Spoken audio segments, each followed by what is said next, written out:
자, 무주공산이 오늘 주제인데요. 주인이 없는 빈산이라는 뜻이죠. 현역 의원이 부재하거나 그 가능성이 높은 지역구를 선거판에서 무주공산 이렇게들 표현을 합니다.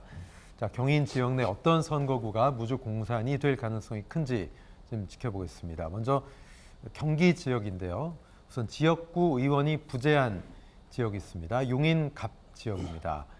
정찬민 전 의원이 뇌물 혐의 때문에 징역형을 받고 의원직을 잃은 곳이죠. 자, 조대현 센터장님, 보수 우세 지역이라고 지금 점쳐져서 그런지 상당히 국민의힘 쪽에서 많은 분들이 도전장을 내밀고 있네요. 그렇죠. 그 2020년 총선 때 7개 밖에 못 이긴 지역 중에 하나다 보니까 그리고 또 용인시의 4개 지역구 중에 유일하게 용인갑 지역만 미래통합당이 승리를 했죠. 그러니까 현재는 뭐 국민의힘 내에서는 이게 본선 경쟁보다 이 당내 경쟁이 더 치열한 몇 안 되는 선거구 중에 하나로 지금 판단을 하고 있고요. 지난번 2020년 총선 결과도 지켜보면 유일하게 이 지역에서만 그 국민의힘 후보가 약 그 7% 정도 이겼고 그 다음에 나머지 지역을 보면 이제 가장 적게 진 데가 이상일 현 용인시장도 병 지역에서 3.6% 차로 졌고 을 지역은 20% 차로 대패를 했고 정 지역 그 당시에 이제 후보가 김범수 당협 위원장인데 이분도 10% 정도 져요. 그러다 보니까 용인 정 지역에 있는 당협위원장이 그 지역을 이제 포기를 하고 지금 갑으로 올라와서 이 갑 지역에서 경쟁을 할 정도로 뭐 여기는 국민의힘 자원들이 넘치고 있는 지역이다. 뭐 그렇게 보는데 또 반대로 그 따져보면 갑 지역에서 이제 그러니까 을, 병, 정은 후보가 없다 보니까 갑 지역에서 공천 경쟁에 떨어진 사람이 이게 밀려서 이제 다른 지역으로 가는 또 악순환이 생길 수도 있다. 뭐 그렇게 지금 판단되는 지역입니다. 네, 민주당에서도 뭐 권인숙 현 의원, 뭐 백군기 전 시장 이런 분들이 좀 이름이 보이네요.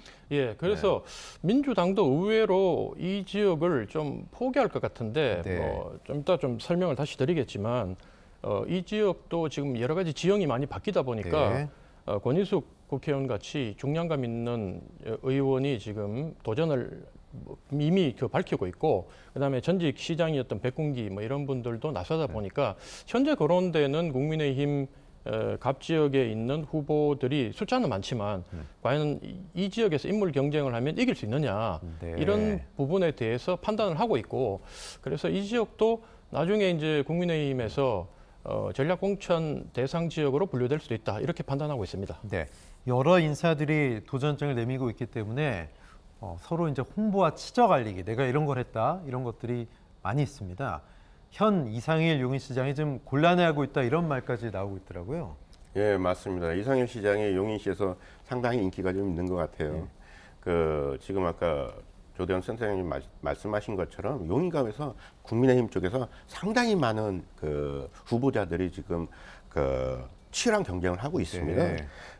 지금 후보마다 지금 성과를 자기 치적이라고 얘기하기도 하고 또 이상일 시장이 작년 그 윤석열 대통령 대선 후보 때 상금 보좌역을 했어요. 그러니까 이상일 그 용인시장이 자기 출마하는데 상당히 도움을 주고 있다 이런 얘기가 나오고 있기 때문에 이상일 현 시장 같은 경우는 그런 부분에 대해서 상당히 곤란함을 느끼는 게 또 지자체 단체장이기 때문에 선거법 위반에 또 휩싸였기 때문에 그런 부분에서 상당히 곤란함을 느끼고 있습니다. 그래갖고 이상일 시장 같은 경우는 언론에 공표를 했어요. 어떻게 했냐면 용인갑에서 내년 총선 출마를 희망하는 국민의힘 인사들 가운데 일부가 자기 이름을 거론하며 지지자를 확대하려고 하는데 본인과는 전혀 무관하다라고 얘기를 했고 또 총선을 준비하는 분들이 스스로의 힘으로 시민의 지지를 받는 노력을 하는 것이 또 옳고 행정을 맡고 있는 시장은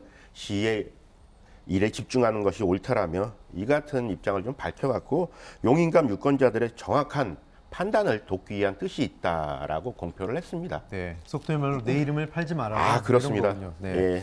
용인갑, 서인구 일대인데요. 보수세가 강한 지역인데 요즘은 또 그렇지 않다는 얘기도 나옵니다. 조대현 센터장님, 아까 말씀하시려는 부분이죠? 어떤 겁니까? 예, 사실 뭐 처인구가 용인시에 있는 3개 구 중에 유일하게 1개 읍과 4개의 6개의 면을 가지고 있는 지역이에요. 네. 그 말은 뭐냐면 이 지역이 원래는 원도심 지역이고 도동 복합 지역이다 보니까 그만큼 이제 보수 성향이 강한 지역으로 분류가 되었고 실제로 선거 결과도 늘 그렇게 나타났는데 이게 이제 조금씩 상황이 변하기 시작했다는 겁니다. 그게 이제 단적인 게 2022년 작년 대선 때 이 용인시에 있는 나머지 선거국 4개, 나머지 3개보다 이 갑 지역에서 이재명 후보가 가장 많은 표를 받아요. 완전히 의외죠. 우리 예상하고 네. 완전히 달라졌고. 네. 그런데 이제 좀 변했구나 생각했는데 다시 또 그 당시에 이제 투표 결과를 보면 지방선거 때 보면 경기도지사 후보, 그다음에 용인시장 후보, 그다음에 도의원까지도 전부 다 국민의힘 후보들한테 표를 몰아준 지역입니다. 그래서 다시 그럼 국민의힘한테 유리한 지역이 아니냐고 보는데 이 지역은 잘 뜯어보면 과거에 미래통합당 후보도 이길 당시에 그게 보수정당 후보라서 이긴 게 아니라 이 지역이 아무래도 좀 지역이 낙후되고 그러다 보니까 유권자들이 지역 개발이라든가 이런 이 성장에 대한 욕구가 되게 많은 곳이다 보니 주로 행정가라든가 전문가 출신들의 이런 그 인물 상당히 많이 보고 선호하고 당시에 미래통합당 후보가 전임 그 용인시장 출신이다 보니까 거기에 대한 성장 기대, 개발에 대한 기대를 많이 갖고 지원을 한 걸로 판단이 됩니다. 네. 그래서 이렇게 된 거는 현재 이 지역에 대규모 아파트 단지가 들어섰고 2018년부터 이제 입주를 하기 시작했는데 현재는 이제 유입 인구가 주로 보수 정당이 가장 반대를 많이 해온 40대, 50대 인구들이 수만 명이 여기 외부에서 영입됐기 때문에 네. 유입됐기 때문에 도리어 이번 선거를 앞두고는 국민의힘보다는 민주당에서 도리어 자기들이 유리한 지역으로 판단하고 있어서 선거 결과는 뚜껑을 열어봐야 된다. 저는 이렇게 예상하고 있습니다. 네.